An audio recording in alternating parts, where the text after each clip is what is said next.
Hello, welcome back to the Snap-on Tri-County Tool Show. Today's going to be a controversial one, folks. I know at least in my area it's been controversial. We finally got our die grinders back in stock. Cordless, brushless die grinders. They take our 14.4 lithium ion batteries.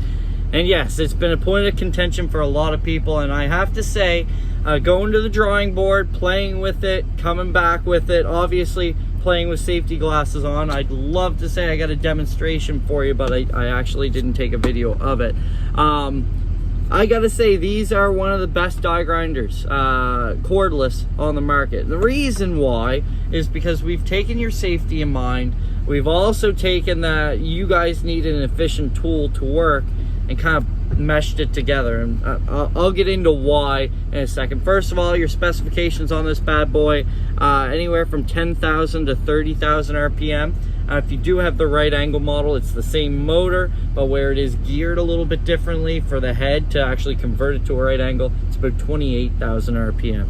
Completely variable. Now, if you have headphones on, I will warn you, I'm gonna turn this on now, so it's not my fault, but that's 10,000 RPM. Of course, you're probably hearing me no problem, but as I turn this little dial on the back up, you're gonna, of course, go a little bit louder and faster on the end.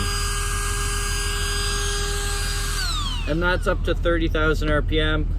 We recommend this being used as more of a resurfacing tool, a cutting tool. But of course, like you've been probably told in wood shop or metalworking, is you gotta let the tool do the work. And the reason why I mention that is it does have a breakaway on it so that it doesn't torque up and actually spin out of your hands.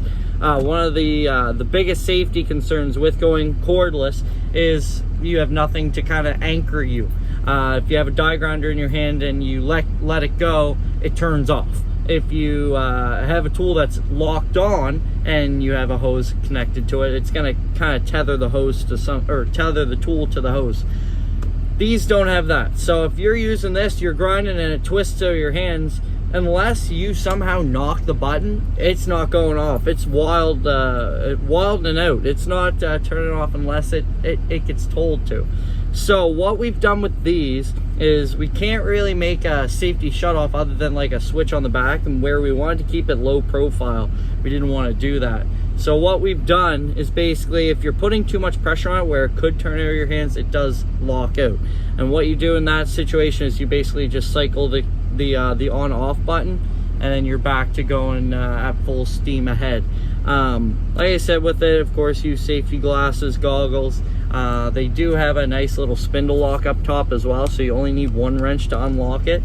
I know in the box it does come with two, so if you do need it, you can. If you want to cinch it really tight and you don't want to put that pressure on the tool or the tooth, by all means go from there.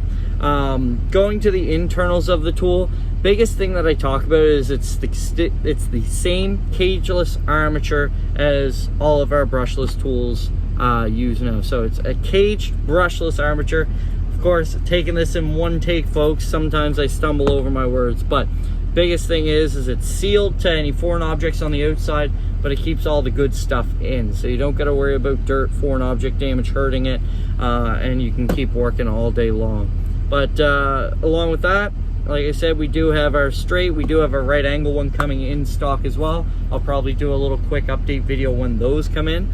But other than that, if you guys have any questions, if you want to see this thing in action, see what I mean about letting the tool do the job, I can definitely do that video. I'll get my my safety equipment on, and we'll be cooking with gas. But until then, if you want to see a video on anything else, let me know. Leave a like if you liked the video. If you didn't, tell me how I can change. But subscribe, and I'll talk to you in the next one. Thanks.